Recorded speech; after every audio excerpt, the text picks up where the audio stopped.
On a regular basis for MLB.com. Brittany out in Detroit covering the Birds today. Let's talk a little bit about the left field situation for the Orioles.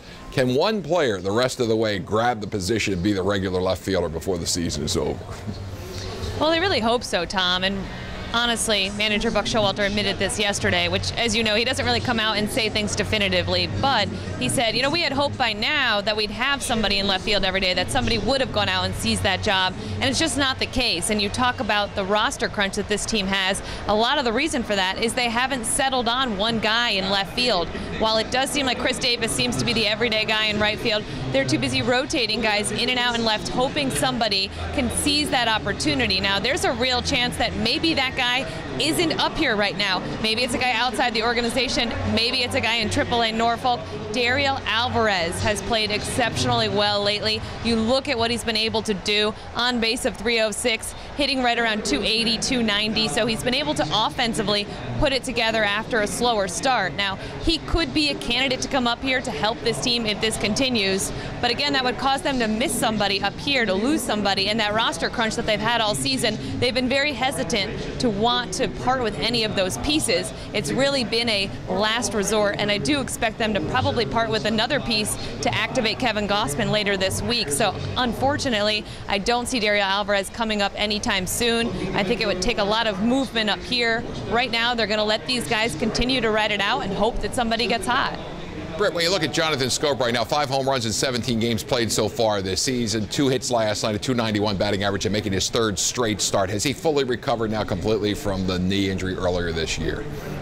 I think so. You saw that fantastic leaping grab he made in the 9th inning. Had no problem jumping, catching it, landing, coming back down. He just looks like a guy without a care in the world. He's happy to be up here. You can tell he's healthy. I think really with some of these younger guys like Manny and Jonathan Schoop, when they have a setback like this, it forces them to be stronger, lower body in general, because they work so many different areas and they make sure that this doesn't happen again. And I think that was the case with Jonathan Schoop. He had a really long rehab assignment. The Orioles couldn't really find room for him, so he played a lot of games down there in the minor leagues, worked with Vice President of Baseball Operations Brady Anderson, really strengthening that knee, the quad, the hamstring, everything around that whole leg, and he looks to be running better and moving better than he was before that injury. So this is big for him to start this 3rd game in a row, as you mentioned, the first time since that injury.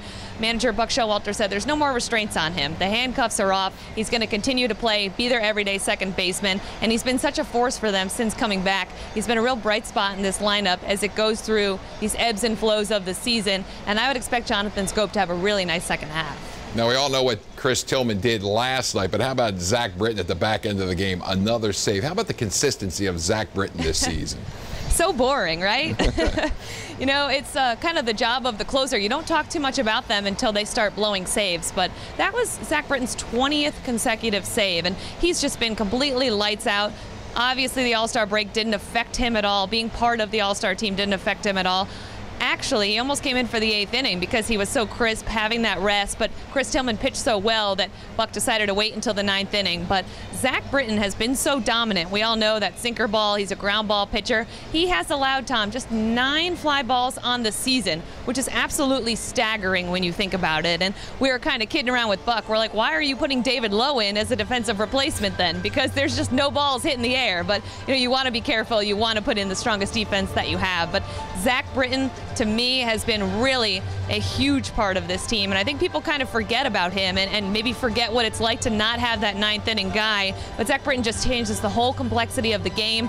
Down the stretch, look for him to get some 4, 5 out, save opportunities, because he's just that dominant. The Orioles know when they have a lead that Zach Britton is their guy. They know that they have a pretty good chance of winning that game when he's on the mound, so he's just been truly remarkable to watch. Britt, as always, we enjoy the conversation and the information. Look forward to chatting with you again real soon. That's Brittany Ghiroli in Detroit covering the Orioles on MLB.